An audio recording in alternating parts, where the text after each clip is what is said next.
காலநிலையில் ஏற்பட்ட மாற்றம் பெற்றிருக்கிறது. அதாவது தாளமுக்க காற்று மண்டலத்தின் உடைய திசையில் மாற்றமும் அதனுடைய வேகத்தில் மாற்றமும் ஏற்பட்டிருப்பதன் காரணமாக வானிலை அவதான நிலையம் இன்று மாலை 4:30 மணிக்கு விடுத்த அறிக்கையில் சொல்லியிருக்காங்கன்னு சொன்னால், நாளை காலை அல்லது நாளை மதியம் பின்னரம் இந்த காலகட்டத்துக்குள்ள தான் இந்த காற்றழுத்த தாழ்வு மண்டலமானது கிழக்கு கரையினூடாக நகர்ந்து வடக்கின் பிரதேசங்கள் மூலமாக இது கரையை தாண்ட போகிறதுன்னு சொல்லி, எனவே இது ஒரு மிக குறைந்த அளவான, எதிர்பார்த்ததை விட மிக குறைந்த அளவான காற்றழுத்த தாழ்வு மண்டலமாக தான் இது போக போகுது. எனவே இது புயலாக பெரிய அளவாக மாறக்கூடிய வாய்ப்பில்லை. பல பிரதேசங்களில் மழை பெய்ததற்கான வாய்ப்புகள் குறைவடைந்திருக்கிறது. அந்தந்த பிரதேசங்களில் மாத்திரம்தான் இப்பொழுது இருக்கு. 100 மில்லிமீட்டருக்கும் குறைவான மழை வீழ்ச்சி தான் பெறும். ஆனால் கரையோர பிரதேசங்களில் காற்று அதிகமாக இருக்கும், கடல் கொந்தளிப்பாக இருக்கும் அப்படின்ற மாதிரி வானிலை அவதான நிலையம் இன்று இறுதியாக வெளியிட்ட தகவலில் சொல்லியிருக்காங்க.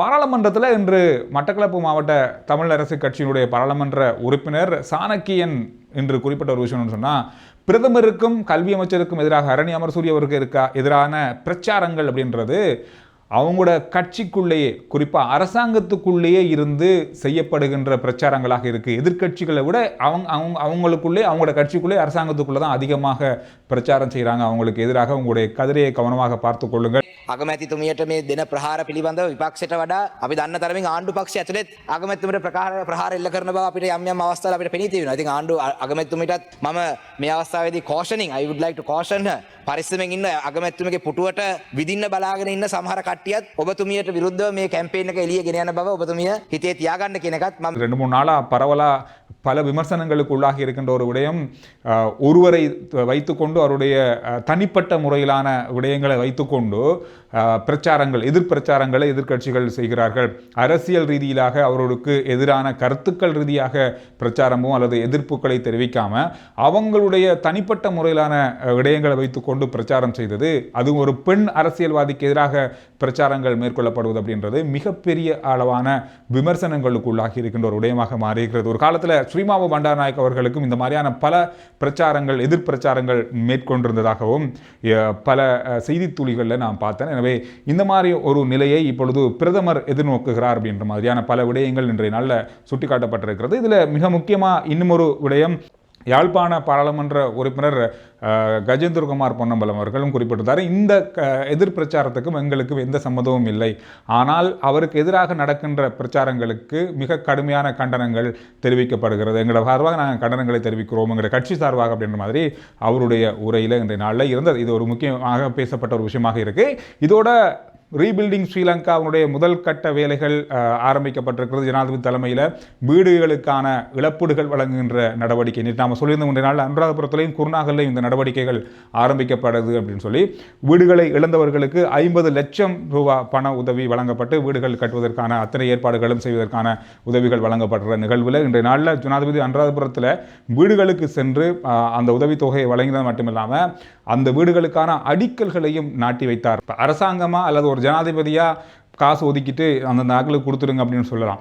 ஆனால் ஒரு ஜனாதிபதியாக அங்கே போய் அவங்களோட வீடுகளுக்கு போய் வீடுகளை பார்த்து, ஏன் அவங்களோட வீடுகளுக்கு அடிக்கல் நாட்டி வைக்கிறது அப்படின்றதெல்லாம் ஒரு சாதாரணமாக நடக்கிற ஒரு விஷயம் இல்லை. இது ஒரு பெருசாக பேசப்படுற ஒரு விஷயமாக இந்த புகைப்படங்களோடு இன்று பரவலாக மக்கள் மத்தியில் போய் சேரக்கூடிய அல்லது அதிகமாக பகிரக்கூடிய புகைப்படங்களாக இன்று நாளில் இது பார்க்கக்கூடியதாக இருந்தது. அதோட குருநாகலுக்கான விஜயத்தை மேற்கொண்டிருந்தார், அங்கு உரையாற்றிருந்தார். 2048ஆம் ஆண்டு வரைக்கும் நாங்கள் காத்திருக்க வேண்டும் அப்படின்னு சொல்ல மாட்டோம், எங்களால் போன உயிர்களை கொண்டு வர முடியாது, ஆனால் மக்களுடைய இழப்புகளையும் அவங்களோடு இணைந்து செயற்படுறதுக்காக அரசாங்கம் தொடர்ச்சியாக செயற்படும், அதில் எந்த மாற்றமும் இருக்காது அப்படின்ற வாக்குறுதிகளும் அவரால் இன்றைய நாளில் வழங்கப்பட்டது.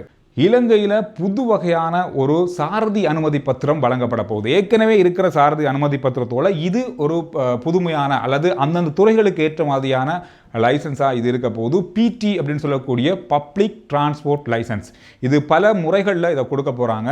குறிப்பாக பயணிகள் போக்குவரத்து அதோட பொது போக்குவரத்து சேவையில் இருக்கிற சாரதிகளுக்கு இது வழங்கப்படும். ஏற்கனவே நமக்கு லைசன்ஸ் இருக்கும், டிரைவிங் லைசன்ஸ் இருக்கும், இருந்தாலும் இந்த பப்ளிக் டிரான்ஸ்போர்ட் பிடி டிரான்ஸ்போர்ட் எடுக்கணும். விமல் ரத்நாயக் அவர்கள், அமைச்சர், போக்குவரத்து அமைச்சர், இன்றைய நாளில் பாராளுமன்றத்தில் இது தொடர்பான முழுமையான விளக்கம் அளிச்சிருக்காரு.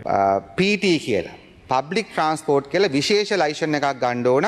නමුත් ඒක දින දෙකක පුහුණුවකින් තමයි ලබන් තිබෙන්නේ. குறிப்பாக பாடசாலை வேன்கள், பஸ்கள், குறிப்பாக இனி டாக்ஸி, ஆட்டோக்களுக்கும் வரும்னு சொல்லப்படுது.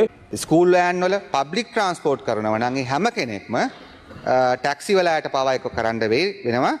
මොකක්ද PT ලයිසන් එකක් ගන්න ඕන. இந்த போக்குவரத்துகள் செய்கின்ற சாரதிகள் 2 நாள் பயிற்சி வழங்கப்பட்டு அவர்கள் இதற்கு சரியானவர்களா என்று தெரிவு செய்யப்பட்டு தான் இந்த பப்ளிக் டிரான்ஸ்போர்ட் லைசன்ஸ் இருக்கும். இந்த அவங்களுக்கான லைசன்ஸாக இது இருக்கும். இல்லைன்னா இது இந்த சேவையில் நீங்கள் ஈடுபடவே முடியாது. அதிலும் குறிப்பாக பாடசாலை வாகனங்களை ஓடுறவங்களுக்கு வயதெல்லை 30க்கு மேலே இருக்கணும். නමුත් මගී ප්‍රවාහන ලයිසන් එකක් ගන්න පුළුවන් ඉන්නේ 25න් පස්සේ. පොදුවේ. දරුවන් ප්‍රවාහනය කරන්න ඕන නම් 30 වෙන්න ඕනේ. இந்த லைசன்ஸை வச்சுக்கொண்டு தான் அவங்க பாடசாலை மாணவர்களை ஏற்றி செல்லலாம். அந்த நிபந்தனை இதில் இருக்குது. இதில் இன்னும் ஒரு விஷயம், பயணிகள் போக்குவரத்து இருக்குது தானே, பொது போக்குவரத்து. இந்த பொது போக்குவரத்து பஸ், அதாவது தூர போக்குவரத்து, எதுவுமே பொது போக்குவரத்து, இந்த சாரதிகளுக்கும் அனுமதி பத்திரம் பெறப்பட வேண்டும். பிடி, அதாவது பப்ளிக் டிரான்ஸ்போர்ட்ஸ் அனுமதி பத்திரம். இந்த அனுமதி பத்திரத்துக்கு உங்களுக்கும் 2 நாள் பயிற்சி வழங்கப்பட்டு தான் கொடுக்கப்படும். இந்த சாரதி அனுமதி பத்திரம், அதாவது இந்த பப்ளிக் டிரான்ஸ்போர்ட்டுக்கான பஸ் ஓடுறவங்களுக்கான சாரதி அனுமதி பத்திரம் பெறவங்களுக்கு 25 வயதுக்கு மேலே இருக்கணும். இது ஒரு நிபந்தனையாக இருக்குது. இதில் இன்னும் ஒரு முக்கியமான விஷயம், சாரதிகளுக்கு சாரதி லைசன்ஸ் மற்ற சாரதிகளுக்கு எல்லாருக்கும் பொதுவாக எல்லாருக்கும் பொதுவான வாகனம் கார் ஓடுறவங்க எல்லாருக்கான சாரதி அனுமதி பத்திரத்துக்கான புள்ளிகள் வழங்கும் நடைமுறை அறிமுகப்படுத்த போகிறாங்க. இந்த புள்ளிகள் வழங்க வழங்க வழங்க சாரதி அனுமதி பத்திரம் ரத்து செய்யப்படும். ඩීමරිට් එක ගේනවා ඩ්‍රයිවර් මහතුන්ගේ ලකුණු කැපිලා නරක දිගටම අඩුපාඩුකම් කරන කට්ටියට லைசன் එක නැති වෙනවා. நாம் போக்குவரத்து விதிமுறைகளை மீற நமக்கு புள்ளிகள் வழங்கப்படும். ஒரு கட்டத்துக்கு மேலே அந்த புள்ளி தாண்டும் போது நம்மளுடைய சாரதி அனுமதி பத்திரம் ரத்து செய்யப்படும். இந்த நடைமுறை கட்டாயமாக இந்த வருஷத்தோட நடுப்பகுதியில் வரப்போகுது. සෑම බස් එකක්ම මාසකට වරක් තමන්ගේ බස් රථයේ මූලික දේවල් ටික හරියට තියෙනවද කියන එක පිළිබඳව සහතිකයක් ගන්න. ஒவ்வொரு பொது போக்குவரத்தில் இருக்கிற வாகனங்கள், பஸ்ஸுகள் எல்லாமே பயணிகளை செய்கிற வாகனங்கள் ஒவ்வொரு மாதமும் பரிசோதனை செய்து அந்த சான்றிதழ் வைத்திருக்கப்பட வேண்டும். 30 நாட்களுக்கு தான் அந்த சான்றிதழ் செல்லுபடி ஆகும். இந்த நிபந்தனைகள் உட்பட பல நிபந்தனைகளோட சாரதிகள் இனி செயற்பட வேண்டி வரும். இந்த வருஷத்தினுடைய நடுப்பகுதியில் இது நடைமுறைக்கு கட்டாயம் வரப்போகுது. கைது செய்யப்பட்டு விளக்கமறியலில் வைக்கப்பட்டிருந்த முன்னாள் அமைச்சர் டாக்டர் தேவானந்தா இன்றைய நாளில் பிணையில் செல்வதற்கு கம்பஹா நீதிமன்றம் அனுமதி வழங்கியிருக்கிறது. அதோடு ஜோன்சன் பெர்னாண்டோ அவருடைய மகன்களுக்கு மீளவும் விளக்கமறியல் காலம் நீடிக்கப்பட்டிருக்கிறது. இந்த செய்திகளும் இன்றைய நாளில் பார்க்கப்பட்ட மிக முக்கியமான செய்திகளாக இருக்குது. எனவே RG Chandru report YouTube channel, Facebook page, WhatsApp channel எல்லாத்தையும் போல பண்ணுங்கள். அடுத்த வீடியோவில் நான் உங்களை சந்திக்கிறேன்.